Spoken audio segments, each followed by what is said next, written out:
episode 5 of Through the Whistle. I'm once again your host, Ty Belcher. And on today's episode, we'll be talking about last night's game between the Ravens and the Buccaneers, as well as some bets, for this upcoming weekend. And hopefully, we'll also talk about some of these shortcomings from this past couple bets that we've encountered.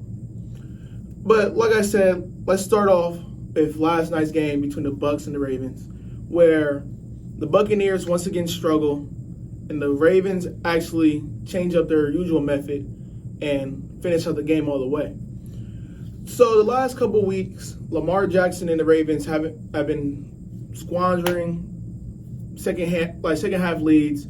They haven't been able to finish either, whether it was the Giants, Dolphins, or the Bills. But last night they were able to maintain a lead and actually carry out the game and win it. So Lamar Jackson looked good again. Early in the season, he looked like an MVP candidate and kind of looked like he could run away with it possibly, but, hit a little lull in his performance this season, hit the bottom of the roller coaster. But last night, he kind of showed that he's still a guy worthy of being paid, getting paid a heavy amount in this offseason when he put up 238 yards passing and 2 touchdowns. And surprisingly enough, he only rushed for 43 rushing yards, but that's not so surprising when you look at the Bucs defense and how well their run defense is. But on the other hand, the Buccaneers fall to third place after this loss, 3-5 this season. Things are looking very, very bleak for them. Well, they would look very bleak for them if they were in any other division in the NFL. But in the NFC South, you have teams like the Falcons, Panthers, the Saints, who all have been struggling, some more than others, as in the Panthers and the Bucs, honestly. But the Bucs have it in them to right the ship. And if you follow Adam Schefter, Ian Rappaport, Tom Pelissero, or even Tom Brady, you saw that he officially got divorced from his wife. So I guess you can account his shortcomings this season to that, kind of distracted, hard to stay focused when you have something like that so massive going on in your personal life. So who's to tell how this season goes for him, if he can get it back on track, try to keep off the field stuff and keep on the field stuff. But as of right now, hasn't looked too good.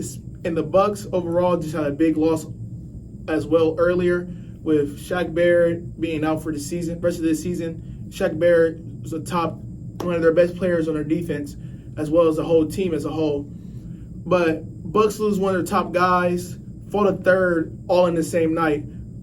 Kind of a recipe for disaster. But in this division, like I said, there's always a way for them to come back, come full circle, still win the division, which I'm hoping, because I have them in my parlay, and God knows I need these parlays to hit, because the Colts are already kind of leading me astray, and the Bucs are also blowing my parlay. But hopefully, Sam Ehlinger going again for the Colts, inserting into the starting lineup as a starting quarterback, and the Bucs having a team that's been to Super Bowl as well as an NFC Championship game.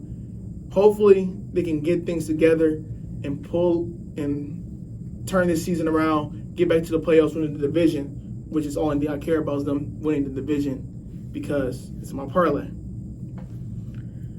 So let's pivot a little bit towards the NBA. The NBA has not been my friend the past week or so. And earlier this year, last NBA season, these parlays I will come up with, always feel like every parlay I make is going to hit. But I will always come up one leg short. In the past couple nights, they've come up one leg short. Last night, I needed John Moran to get 25 points. He gets 22 points.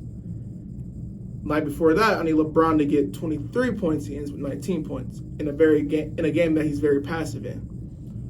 But aside from the betting aspect, a lot of things, if you watched episode 2, where I gave out my NBA season standing predictions, The Nets, the Nets don't look that bad. They have some things to clean up. Hopefully Ben Simmons comes into his own, but he has yet to have a game scoring more than 7 points, which if you're a FanDuel guy, Bovada guy, any type of betting website, take his under until proven otherwise. His under is hit every game. Once they played 4 or 5 games so far, and it's hit all 4/5 games.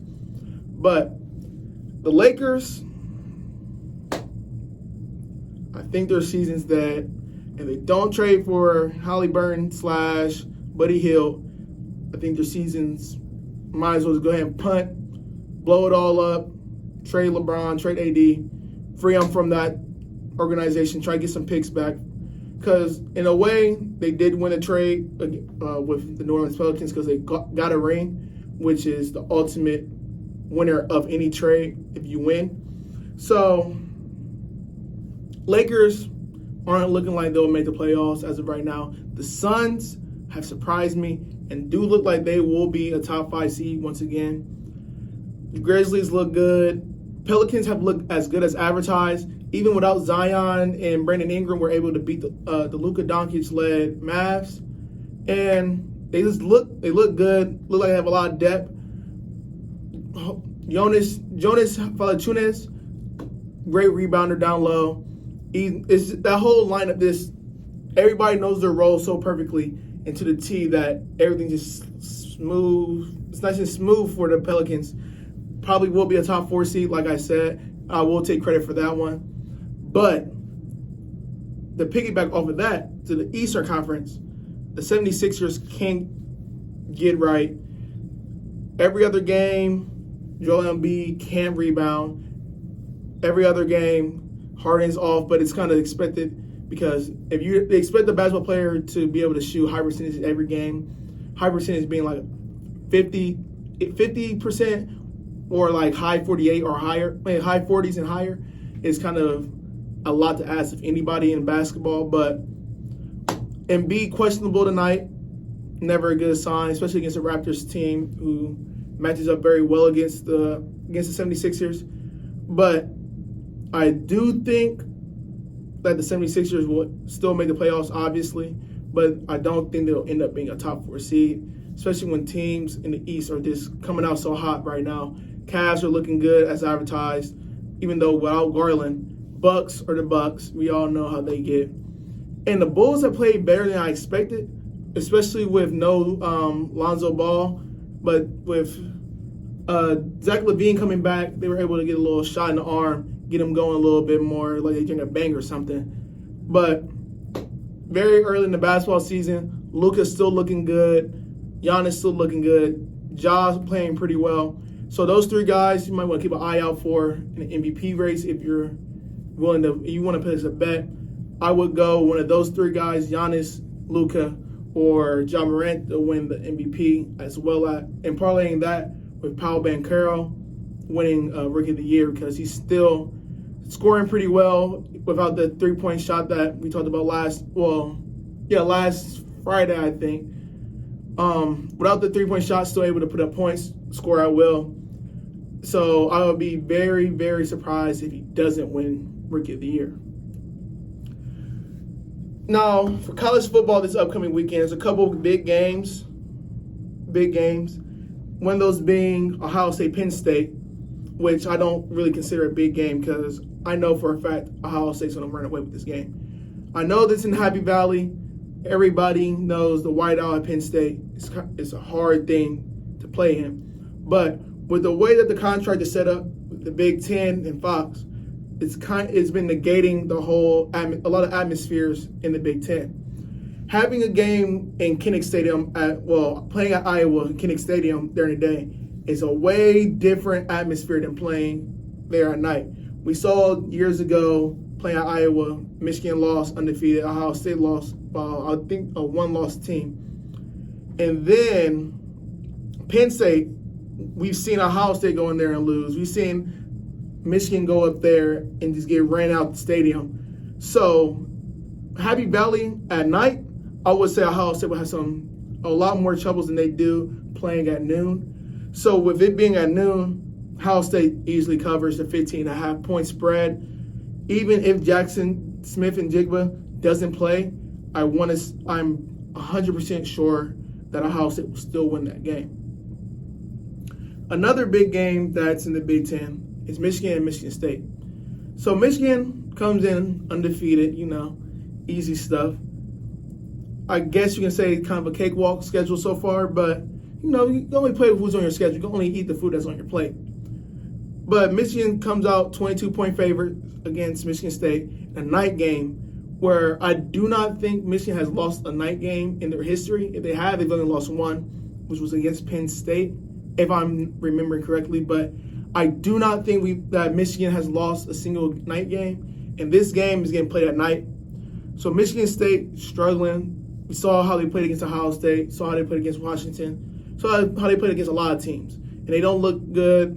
I think that Michigan State will sell out and try to make J.J. McCarthy win the game, load the box, all this other stuff, have J.J. try and win with his arm. So with that being said, even with Michigan having to rely on J.J. McCarthy, which I'm expecting, I think Michigan still covers a 22-point spread. I think it's going to be a dog walk. Bring back Paul Bunyan. Another milestone heading towards Ohio State in November. So, to go to the Big 12, Kansas State and Oklahoma State play this weekend. Winner secures their spot at the number 2 in the Big 12. Big 12 has no divisions, so second best record in the conference makes the Big 12 championship, with TCU firmly ahead of both teams. So Kansas State, I don't know if I believe Martinez is playing their starting quarterback, former quarterback for the Nebraska Cornhuskers. So Kansas State plays Oklahoma State at home. Do not see Oklahoma State going into Kansas State and winning. Going into Manhattan is a very crazy environment. I think they play at 3:30, so it will be dark by the second half. Kansas State, Rowdy Stadium, Martinez back. I think they are going to win that game. And lastly, in the SEC, there's another big game between Kentucky and Tennessee, a battle between the projected third best quarterback and projected fourth best quarterback in this upcoming draft, and Hendon Hooker of Tennessee facing off against Will Levis and the Kentucky Wildcats. Tennessee, a couple weeks ago, we saw they'll have a look-ahead game, I want to say against Florida, where the week after they have played Bama. So, there's a lot of things that they call trap games when you have a big game coming up the week ahead, so you overlook the opponent you have.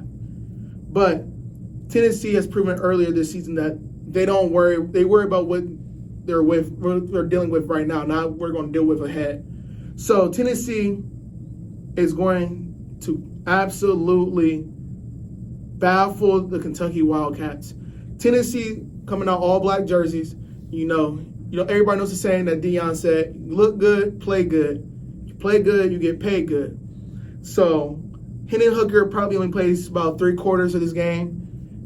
Comes out, runs the score up, blowout, bloodbath, all that, bombs over Baghdad. Hendon Hooker, 3-4 touchdowns. Kentucky doesn't really stand a chance.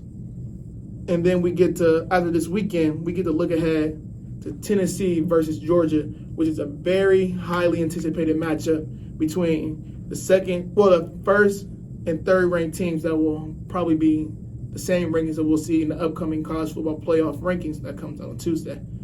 So with that being said, if I were to give y'all 4 picks between these 4 games, I would go Kansas State winning over Oklahoma State, Ohio State covering the spread against Penn State, and Michigan covering the spread against Michigan State, as well as Tennessee covering the spread against Kentucky.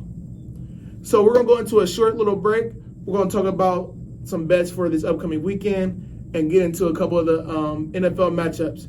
Stay tuned and keep watching. Welcome back in from break through the Whistle Podcast. And before we get into this last segment of an abbreviated episode, I want to shout out to Trench Work Apparel.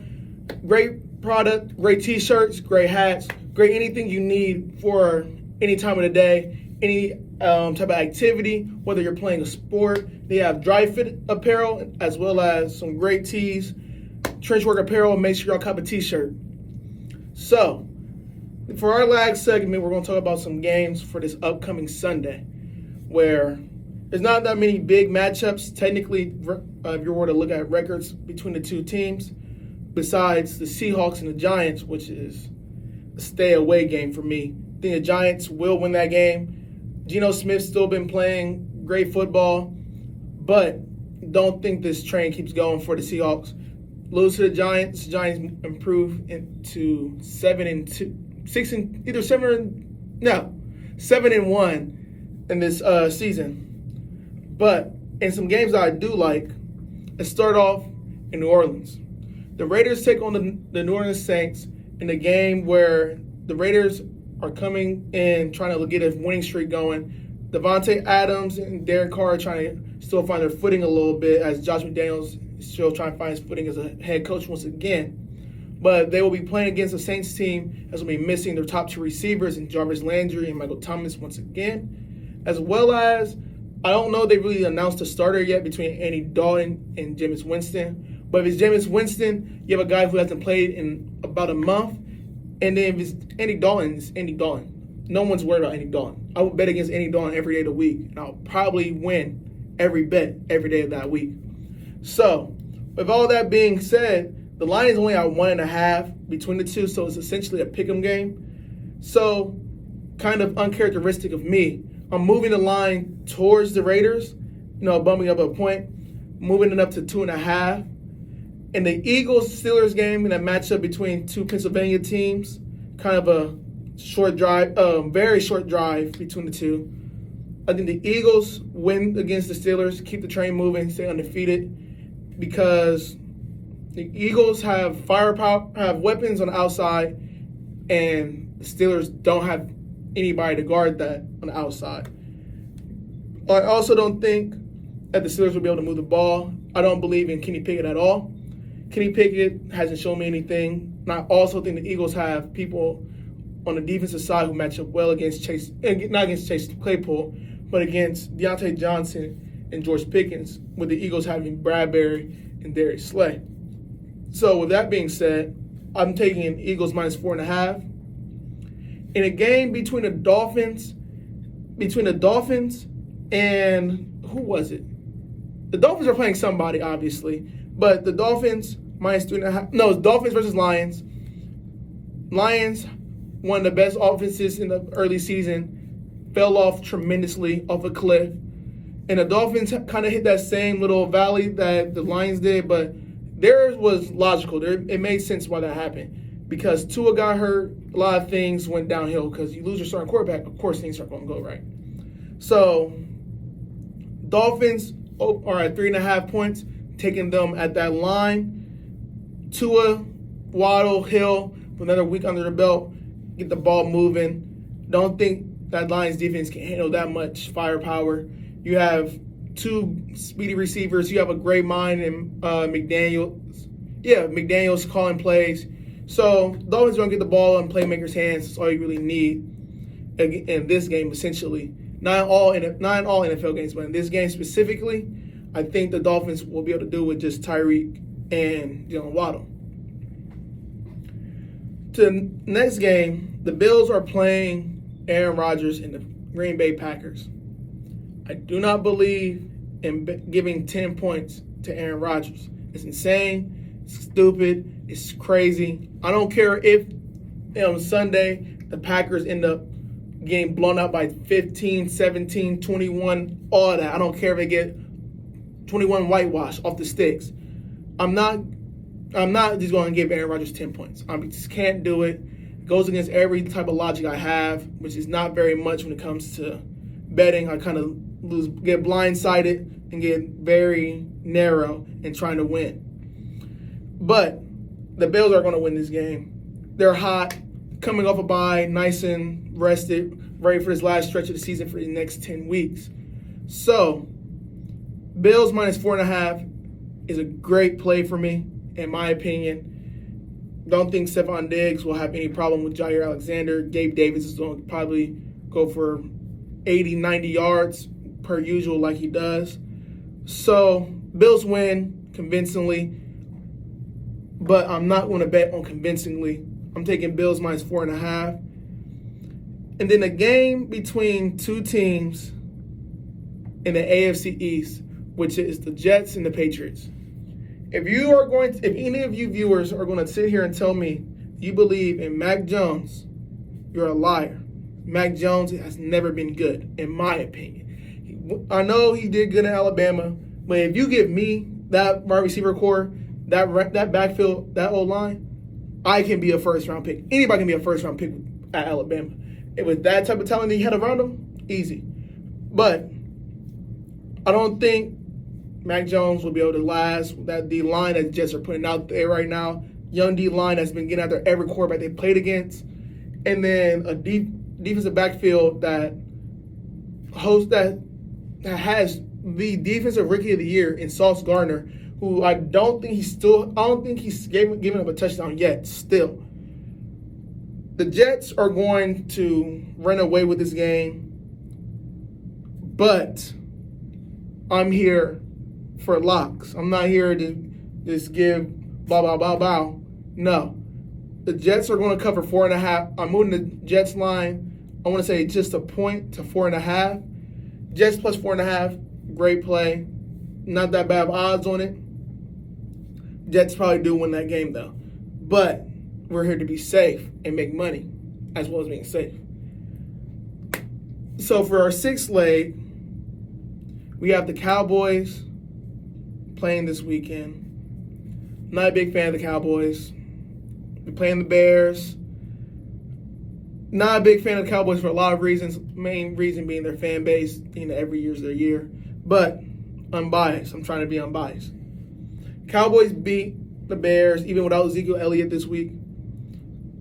I don't think they struggle. Bears on a day. The Bears are going to look at Micah Parsons and have him look like the second coming of Lawrence Taylor. Micah Parsons probably gets a sack, probably 2 sacks. If he doesn't get 2 sacks, Demarcus Lawrence will get 2 sacks. Diggs probably catches an interception due to the Bears' lack of everything. Fields is going to have to probably throw a couple balls that he's not very comfortable with throwing because of the amount of pressure he's going to have in his face. So Cowboys win this one. I'm only taking the money line because the line's opening at, I want to say, 8.5. But now that I'm saying it out loud, I probably would take the Cowboys minus 3.5, minus 4.5-ish. But for this parlay that I have ran out, safety plus lock ability is at plus 1237. So I'm going to run through it once again, and then we'll be out of here. So Raiders minus 2.5, Eagles minus 4.5, Dolphins minus 3.5, Bills minus 4.5, Jets plus 4.5, and then the Cowboys money line will give you a parlay at plus 1237, which will cash out on Sunday. I promise you, I guarantee it. So we're wrapping up another great show, episode 5, an abbreviated show. Kind of had to cut it short due to my own time constraints. With that being said, everybody have a great, productive weekend. Make sure you guys tune in to Saturday night games between the Giants and the Michigan State Spartans, little brother. And then Sunday, watch a full set of games. Win us some money. Watch us, hit another bet. Get back on the right side of 500. Get another winning record after a couple bad parlays. Drop down to 2-2. So let's get back to 3-2. With that being said, Ty Belcher, and this is Through the Whistle Podcast.